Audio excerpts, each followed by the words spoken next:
My name's Kirstie Tancock. I have cystic fibrosis, and in 2011 I had my first double lung transplant after being on life support. In 2013 I went through chronic rejection and desperately needed a second double lung transplant.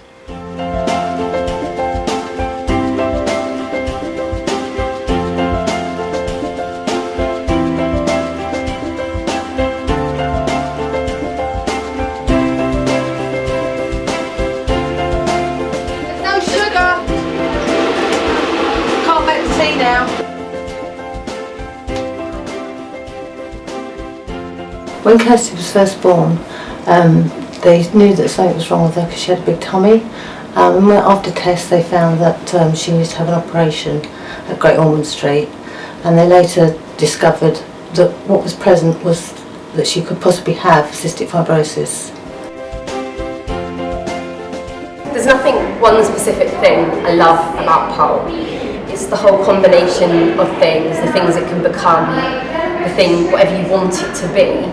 I mean, there's obviously this negative connotation of lap dancing, sexiness, but hey, if you want to throw out a bit of sex appeal in a routine, you can use that. Okay, so this is my weekly meds. So I have to take them daily. We've got my Prograf, which is my anti-rejection medication. I take 7 milligrams of that, so like 3 tablets. Got my steroids, which is also part of my rejection meds. So like I take 10 milligrams of that, which is actually like a really low dose. They can make your like face blow up. And we call it moon face. So that's a lovely medication. I also have citalopram, which for people who don't know, it's an antidepressant. I take that because my life with CF and with transplant, it's not like I have one major life event every 10 years. I have major life events on a regular basis, and they include friends dying. And on the 28th of December, a very close friend of mine passed away, and that was really hard for me to deal with. I don't have a lot of friends, but the ones I do have are really special.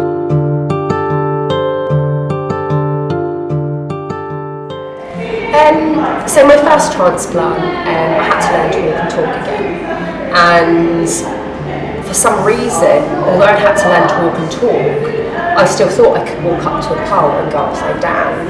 And when I actually first even grabbed hold of a pole and went to lift myself, the realisation that I was so weak and that actually it was going to take me so long, it was kind of like really deflating. But at the same time I was like, okay, this is fine, this is another hurdle, we'll just have to see how long it takes. And only 2 weeks later I was able to lift my feet off the floor. There's a lot of my medications, there's a few other things. I have my iNeb,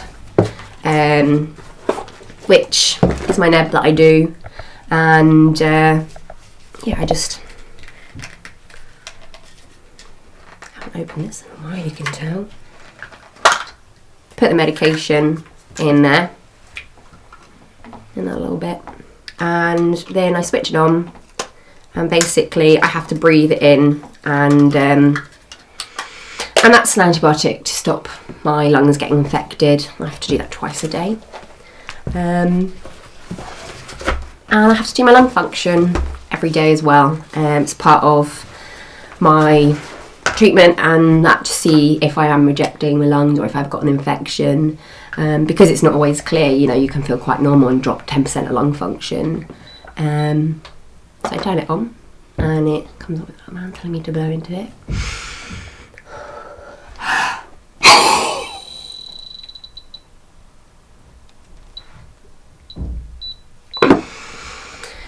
I take a big breath and blow into it as fast as I can, and what it's going to measure is how fast I can blow that breath out, and it's telling me not bad. So 3.42 litres of lung capacity in my first second. I kind of average between that and 3.6. The sheer breathlessness was my main concern. Just not being able to do too many moves in a row, and worrying that, you're kind of running out of oxygen and you're running out of breath. With CF, it's not just about my lungs, it's about my digestive system. So I, come into lesson with chronic abdomen pain and just still be like, okay, I've got to get up and do a new move today. I've got to do this or do that. And it's just kind of, I wanted to push myself, I wanted to achieve something. And every time you go to a lesson, you kind of list on your hand the problems you've got that day, and then list, okay, now I need to equal that amount of problems with the amount of good things to combat it. The more problems I had, the more I wanted to do. I didn't have a big support network.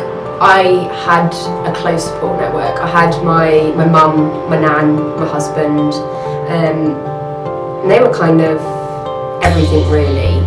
I had a lot of people who were following my story, offering support and things, but it really comes down to your family that pull you through and give you that will to survive. Initially my first thoughts were she would never get married and have children, and you'd be planning for a funeral rather than a wedding. That was my first initial thoughts as a mother.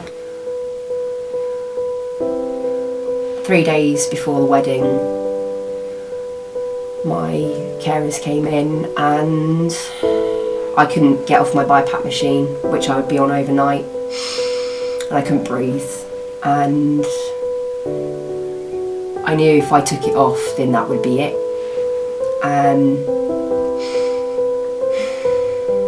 then when my mum arrived and things were escalating, I couldn't breathe with it on, my heart rate was going really high, and I just thought I was going to die. And a moment of panic, kind of feeling claustrophobic with this huge mask over your nose, pushing up on your eyes, and I just took it off and gave up. And it was that point that when I started to relax, I could breathe again, and I put it back on. I couldn't sit up, I couldn't lay down, I couldn't do anything. It was just kind of this restfulness that if I laid down then I'd die, and I don't know, it was horrific. I got married. I walked down the aisle because I wasn't going to be wheeled, and although things were a struggle, it was still like the most perfect day ever. And when you think back now, you can remember it without all that, or you can remember it with, and it's kind of like I choose to just remember the niceness of it and the other feelings. It was very unorthodox the way she came in. A little bit. A little bit? You were too busy getting drunk. I was at the bar, to be honest. I had around the golf at the bar. She came in like with nurses and a doctor that were there all day. They were on standby all day. They're everywhere. We had a plan laid out for the day. If Kirstie claps walking down the aisle, if Kirstie claps to the altar, Kirstie claps while at the meal, everything was planned and ready. We planned to have the wedding at the hospital, cancel it completely. So it was a very surreal day. Plan for me to survive. No, that wasn't part of the plan. Getting through it wasn't on the plan, I don't think. I call upon these persons here present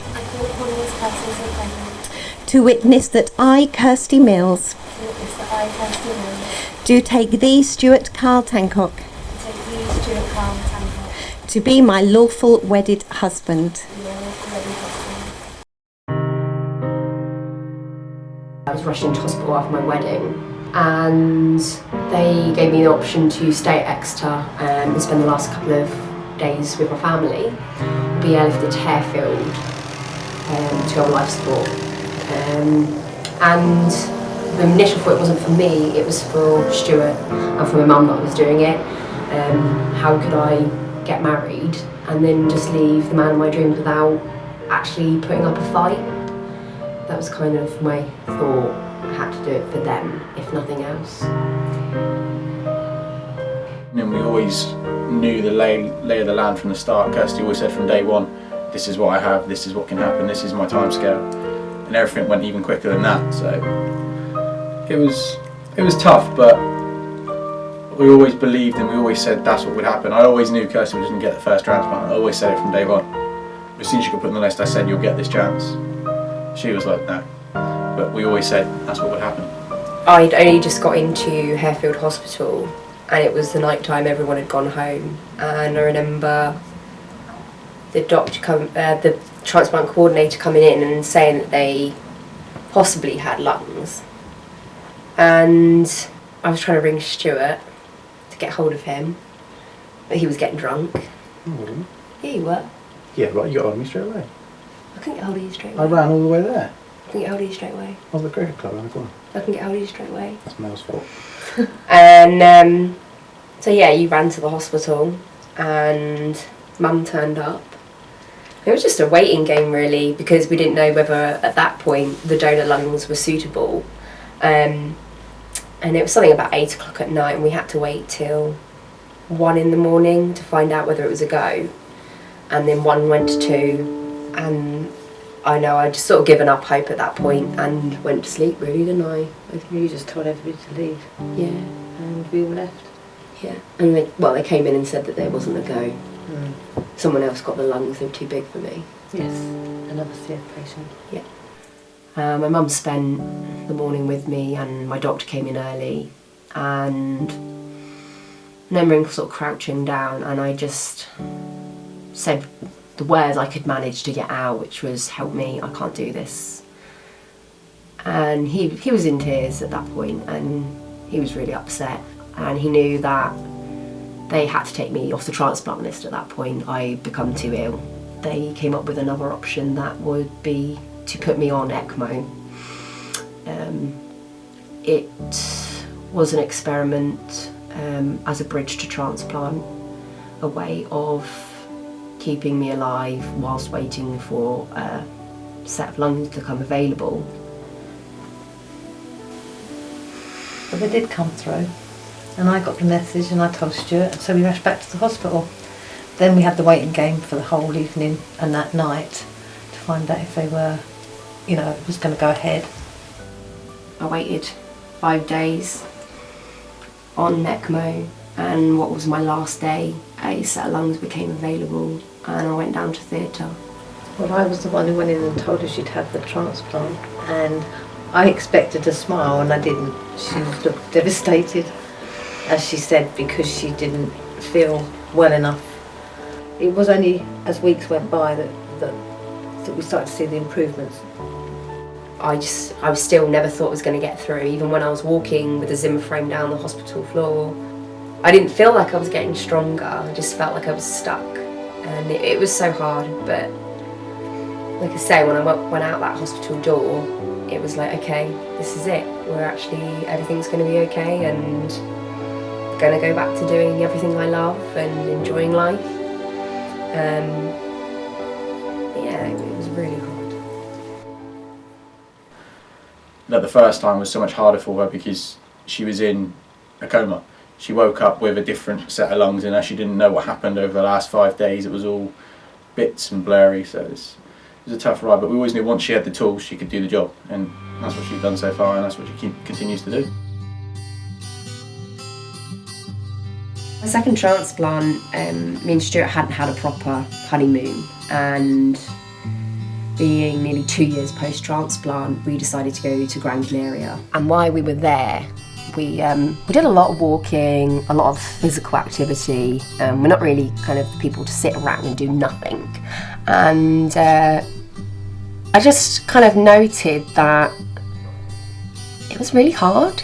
And it was only 6 months since I'd done my cycle, and suddenly I was hugely breathless, and my lung function was 36%.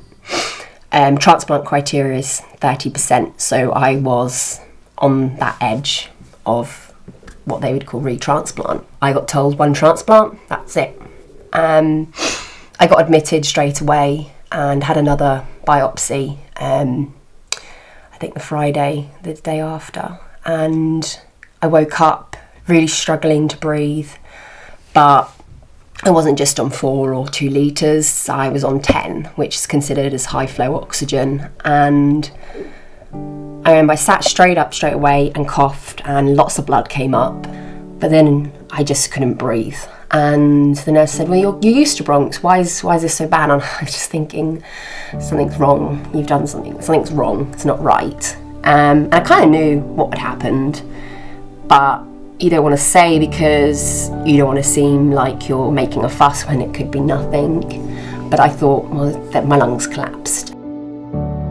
They came back on the Wednesday before, and Nonny walked into the room with the psychologist, Mel, and she sat on the end of my bed, and my husband was there and my mum was there, and she started crying. And I just reached out my hand and said, it's okay, you can tell me. And she said, you can't have another transplant. And I was like, okay. And she said, you've got a week, maybe 2 weeks left. Yeah, it was the worst day of my life. On the Friday night, I think we were watching something on TV or a DVD, and the transplant coordinator came into the room, and he was grinning like a Cheshire cat, and Stuart thought he was there for some sort of social call. And I kind of just looked at him and thought, no, can't be. And he said, we've got lungs. The doctors came in at about 8:30 and told me to get a shower and get ready because I was going down for my transplant. You just always had to hope, really. It's weird on you're the other side of the bed, so you can't control anything, you have to just watch. It took its time the first time round, and the second time it was so much quicker. It was the next day she was set up and aware and buzzing, and she was high as a kite as well on the drugs, but it was a very exciting time for her the second time because she knew about it. 3 weeks later, I was walking out of the hospital and on the journey to regaining my life.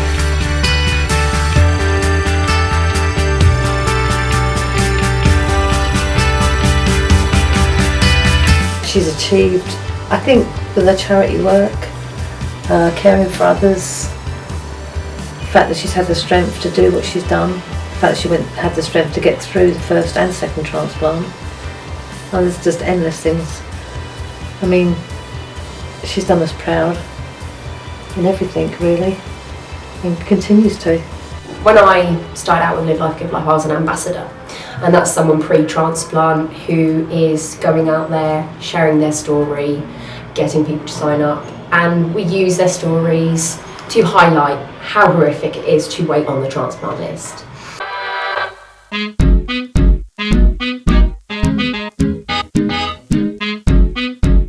Live Life, Give Life is a charity that supports organ donation, and it supports those who are waiting for transplant. We campaign to make people aware of organ donation, to dispel the myths, and to get people to sign up. So I'm here selling transplant treatment calendars, which is an aid of Live Life, Give Life, a charity that I'm a trustee for. The calendar is comprised of 13 transplant recipients and people waiting for transplants. Every page of the calendar has who it is in the calendar.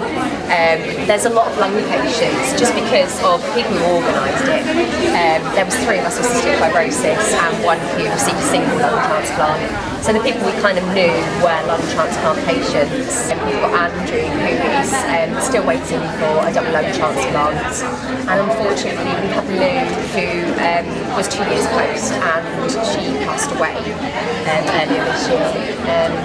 You know, all these people in the calendar are friends I've known and talked to, so it's really hard when you're kind of doing these sort of things, knowing that any one of these might not be around for much longer. So I've done a lot of charity work over probably since I was 16. That's when I started doing charity work. I did a skydive, raised quite a bit of money for that, so I was pretty proud. I think I raised £2,000. I've done my charity bike ride. I've done my ball. I've done a lot of little things as well, just like cake stalls and stuff. I think I've raised nearly £20,000.